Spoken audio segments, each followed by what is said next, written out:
Well, welcome everybody to our online program on addiction and recovery from the Sunshine Coast Health Center up here in Powell River, BC. And we've been talking about myths in addiction.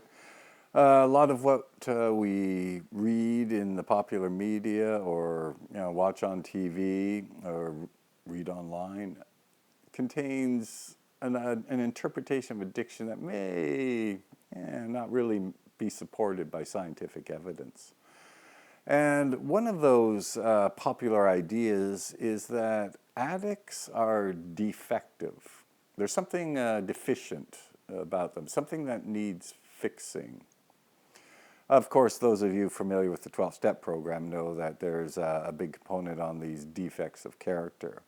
But even beyond that, if we look at historically, for example, the power behind prohibition was really a moral force. So rather than being at home taking care of the family, men would go out to the bar and spend all their money and get drunk and all that.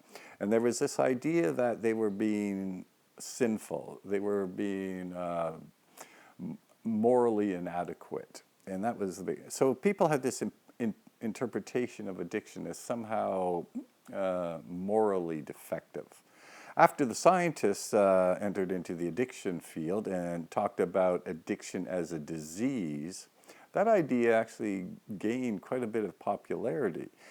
And one of the main reasons it did is because what people could now say is, okay, we'll accept that addiction's not a moral issue, so they're not defective morally, but now we can say they're defective mentally because they have this mental disorder. In either case, though, they're still defective, which is one of the reasons why it's so powerful. And if you've ever watched, for example, a television show, one of those maybe real-life police shows, right? And inevitably, they're going to be arresting some drug addict, and almost guaranteed they're going to find like the stupidest addict on the planet.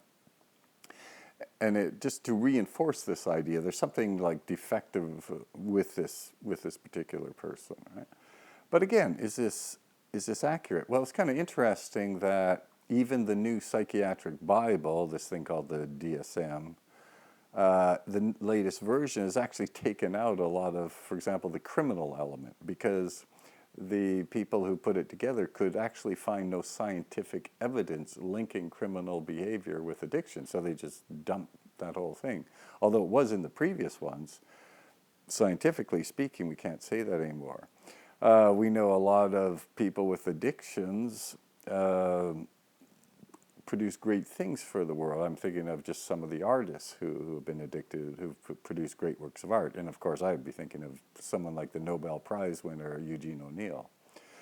We know the average addict goes to work every day, is married, or has a partner, and has, whatever we're up to, 1.3 kids. So we know that this is the typical person with an addiction. So it's kind of interesting, this idea of defectiveness and where it came and why we keep seeing this. Maybe, again, playing along with this story that we keep hearing in the popular media to reinforce the defectiveness, instead of recognizing that there are medical doctors who are addicts, airline pilots, lawyers, judges. In Canada, an interesting number of prime ministers and politicians, and people that we would be happy to have as our next door neighbor. All right, so that's an interesting idea, this idea that addicts are somehow defective. Anyway, that's it for this program, and we'll be back next time with another topic on our myths of addiction.